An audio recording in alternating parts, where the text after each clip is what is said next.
You ever walk into a place and feel like you don't exist? Not in some philosophical, we're all just specks of dust floating in an infinite void kind of way, but like literally, you're standing there, fully grown, breathing, and yet somehow, no one sees you. Yeah, that was today. His name was Jerome Wilson, 47 years old, successful as hell, and utterly invisible in this moment. Funny thing? This wasn't just any hotel. This was one of the crown jewels of a hospitality empire he built from the ground up. One of those five-star we make you feel like royalty spots where a single night's stay cost more than some people's rent. And yet, here he was, standing at the front desk, waiting to be acknowledged like some unwanted stray that had wandered in from the street. This wasn't a random visit. Jerome had received complaints, not just one or two, but a steady stream of them, all pointing at this particular hotel. Guests being treated like second-class citizens, staff with an attitude problem, rooms being mysteriously unavailable for certain customers.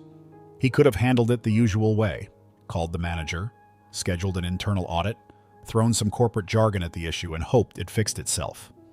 But Jerome knew better. Problems like this, they didn't fix themselves, they needed to be exposed. So he showed up unannounced, no suit, no limo, no entourage, just another guy checking in for the night. And that's when he got to witness his own company's world-class service firsthand. The front desk was manned, well, woman-ed technically, by a blonde 20-something named Kim, whose entire body language screamed, "I do not get paid enough to care about your existence." She was leaned back, phone in hand, texting or scrolling or whatever the hell it was people did when they actively avoided eye contact. Jerome waited, cleared his throat. Nothing. Tapped the desk. Still nothing. All right. Excuse me? Kim let out a loud sigh, the kind you reserve for people who dare speak to you while you're busy doing absolutely nothing. She finally dragged her gaze up to meet his, blinking like he'd just materialized out of thin air. Yeah? That was it. Not welcome to our hotel, not how can I help you, just... Yeah? Like he was an inconvenience. Jerome kept his voice even. I have a reservation. Jerome Wilson. Kim barely concealed a smirk as she turned to her computer and started typing with the enthusiasm of a sedated sloth. Yeah, nope, don't see it. Jerome arched a brow. You sure about that? Pretty sure. She didn't even look up, just went back to scrolling on her phone like that was the end of the conversation. And that's when he knew. This wasn't a mistake. This wasn't the system acting up. This was deliberate. She had taken one look at him and decided, nah, not worth my time. Jerome sighed, keeping his expression neutral. All right, check again. Kim rolled her eyes, but humored him, tapping lazily at the keyboard. Nope, still nothing, sorry. She didn't sound sorry, she sounded bored. Jerome calmly pulled out his phone, scrolling to his confirmation email. I have my booking right here. He held it up. Kim barely glanced at it. Yeah, well, the system doesn't lie. Neither does my damn email. Another exaggerated sigh. Look, sir, maybe you made a mistake. It happens. Maybe you booked the wrong location. Happens all the time. Oh. Jerome tilted his head. You saying I'm lost? Kim gave him that condescending little smirk, the one people use when they think they're talking to an idiot. I'm saying it's an easy mistake to make. Jerome clenched his jaw, inhaling slowly. And if I wasn't lost? If my reservation was here all along? She shrugged. Then I guess the system glitched. Jerome knew this system. It didn't glitch. People did. And something about the way she wouldn't look him in the eye, the way she refused to double-check, the way she dismissed him so damn easily. He'd seen this before. This wasn't about a glitch. This was about him. She had decided, in the span of 5 seconds, that he didn't belong here. That he wasn't worth proper service, let alone a second look. Jerome had been through this before. The silent rules of customer service, where certain people's mistakes get corrected and others, conveniently ignored. Usually he let this kind of thing slide. Pick your battles, right? But today? Oh, today was different. Jerome pulled out his second phone, the one with full access to the internal system. He tapped in his credentials and sure enough, there was his reservation. Booked, confirmed. And then, because curiosity got the better of him, he checked the activity log. Reservation manually deleted. Deleted by Kim, front desk clerk. Bingo. Jerome glanced up at her name tag, suppressing a smirk. Kim. Oh, this was going to be fun. He inhaled deeply, forcing a smile. Tell me something, Kim. She hummed, tapping away on her phone again. What happens when you delete a reservation? She barely looked up. Oh, it just removes it from the system. No big deal. Jerome nodded. And who has the ability to do that? Kim shrugged. Only front desk staff, obviously. Like yourself? She blinked. Yeah? Why? Jerome tapped his screen one last time, pulled up the log and turned the phone around. Her eyes flickered to the screen, and for the first time tonight she actually looked nervous. Because there it was. Her name, right next to the deletion. Kim swallowed hard, her face losing a little color. Jerome leaned in slightly, lowering his voice. So, tell me, Kim, why the fuck did you delete my reservation? Her mouth opened and closed, but no words came out. For the first time all night, she looked completely speechless. Jerome smirked. Oh, this was going to be one hell of a night. Jerome had seen a lot of bullshit in his life, but this was a whole new level. He stood there, watching Kim try to pretend she wasn't absolutely fucked. And honestly, he almost felt bad for her. Almost. But nah. She had dug this grave herself, and now she was going to lie in it. She kept blinking at the screen, her fingers twitching like she wanted to undo whatever digital crime she'd just committed. But there was no back button for this one. I didn't... She started, but Jerome cut her off. Don't even try it, Kim. The way she flinched? Beautiful. Save it. She clamped her mouth shut so fast he almost laughed.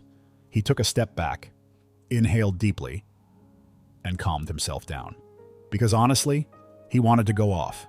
He wanted to let everybody in this fancy-ass lobby know what had just happened. But no, not yet. This needed finesse.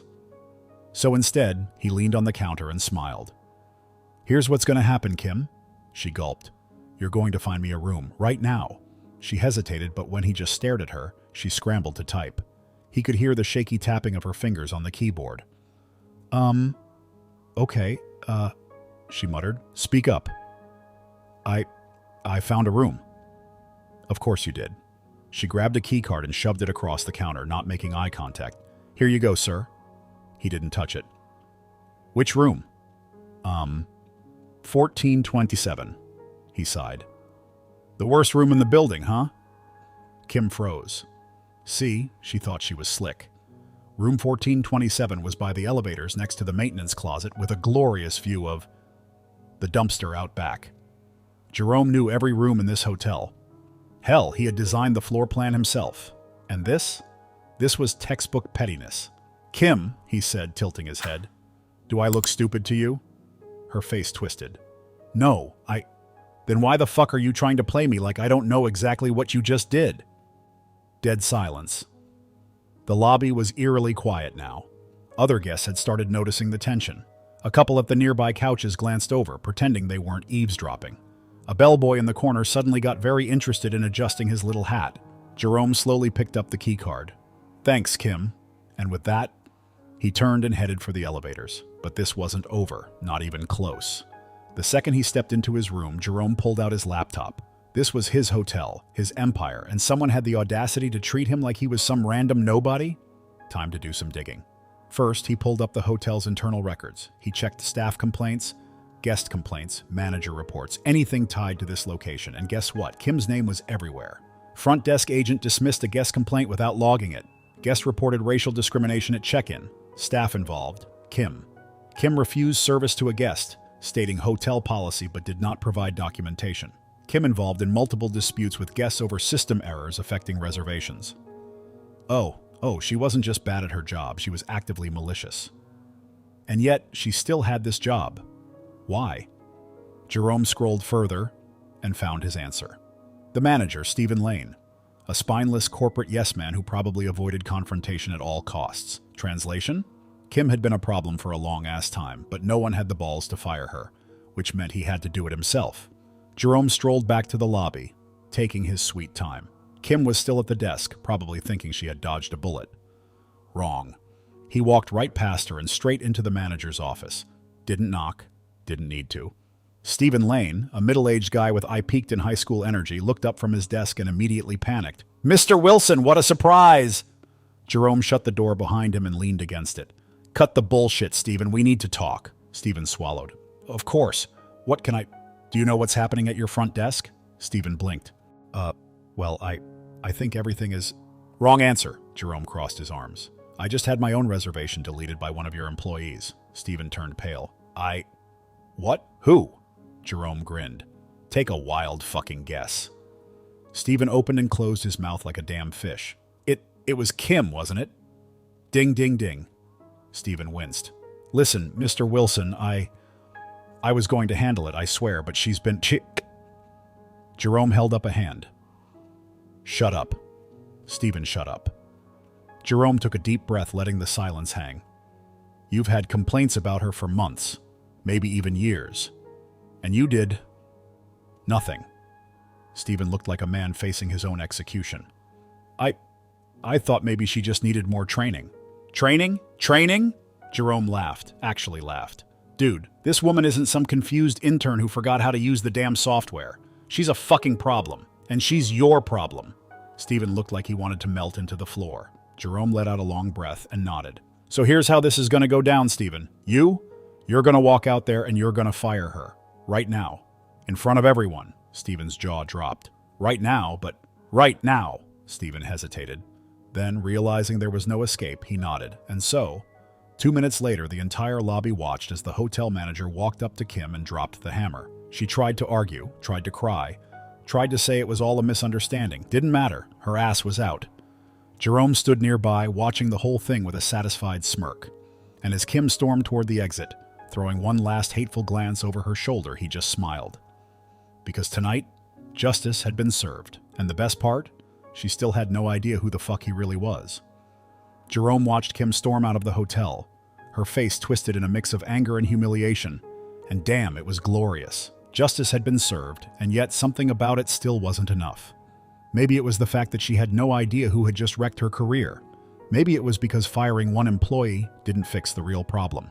He wasn't just here for revenge, he was here to fix his empire. Stephen, still looking like he needed a stiff drink, turned to Jerome, wiping sweat from his forehead. I handled it, he said weakly. Jerome smirked. No, Stephen, I handled it. You just stood there looking constipated. Stephen let out a nervous chuckle like Jerome was joking. He wasn't.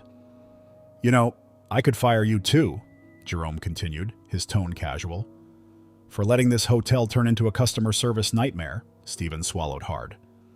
I swear, Mr. Wilson, I'll fix everything.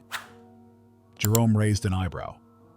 That's cute, but you won't be fixing shit, Stephen. I will. And with that, Jerome walked out. By now, the lobby had settled into an awkward hush. Guests were trying not to stare, but come on. This was free entertainment. He headed straight for the front desk and leaned over the counter, looking at the remaining clerks. Listen up, he said. Things are about to change around here, fast. A young guy, maybe early 20s, nodded quickly. Yes, sir. Do you work for corporate? Jerome grinned. Something like that. He grabbed the hotel phone and dialed a number. The line clicked. This is Wilson, he said. Shut this hotel down for a full-scale audit. I want every guest compensated, every complaint reviewed, and every employee reevaluated. If they can't cut it, they're gone. Effective immediately. The entire staff froze. Wait, one of the clerks stammered. Jerome pocketed his phone and smiled. Yeah, I'm that Jerome Wilson. Silence. One woman gasped. The young guy's eyes widened to the size of dinner plates. Stephen looked like he was about to pass out. Jerome straightened his jacket, enjoying every second of it. Now, if you'll excuse me, he said, heading toward the elevator, I have a business to clean up. And with that, he was gone. The second Jerome stepped into the elevator, he could feel the tension in the lobby behind him, the weight of realization hitting everyone like a truck. He could almost hear their thoughts. Oh shit, that was the Jerome Wilson. As the doors slid shut, he smirked. Perfect. By the time he reached his suite, his phone was already buzzing. Corporate. His board of directors. Probably Stephen, begging for mercy. He ignored them all. Let them sweat. Let them wonder. Instead, he pulled out his laptop and logged into the system. First order of business? Cleaning house. Kim? Blacklisted. She wasn't just fired. She'd never work in any of his hotels again. Stephen? Hanging by a thread. He'd get one last chance to prove he wasn't a total waste of space. Then he pulled up the guest complaints. Some of these people had been disrespected, ignored, flat out mistreated. That wasn't just bad business. That was personal. Jerome made damn sure every single one of them was refunded, comped, and given VIP status for their next stay. Because that's how you run a fucking empire. A knock at the door. Stephen. His face was white as a sheet. Mr. Wilson, please, I had no idea. Jerome leaned against the doorframe, arms crossed. That's the problem, Stephen. You had no idea what was happening in your own damn hotel. Stephen gulped. I can fix this, sir, I swear. Jerome tilted his head. You fired Kim. Yes, Stephen nodded furiously. Just like you asked, Jerome smirked. Good, now pack your shit. Stephen froze. What? You heard me, you're done. You let this place rot under your nose. You should have cleaned it up before I had to. Stephen's face fell apart. But, Mr. Wilson, please, Jerome clapped him on the shoulder. Relax, Steve. I'm sure there's a motel somewhere that'll love your leadership skills. Stephen staggered back, speechless. Jerome shut the door in his face. No more second chances, not in his empire. He poured himself a drink, sat back, and exhaled. The hotel would be better.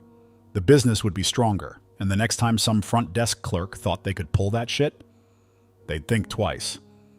Because now, everybody knew who the fuck he was.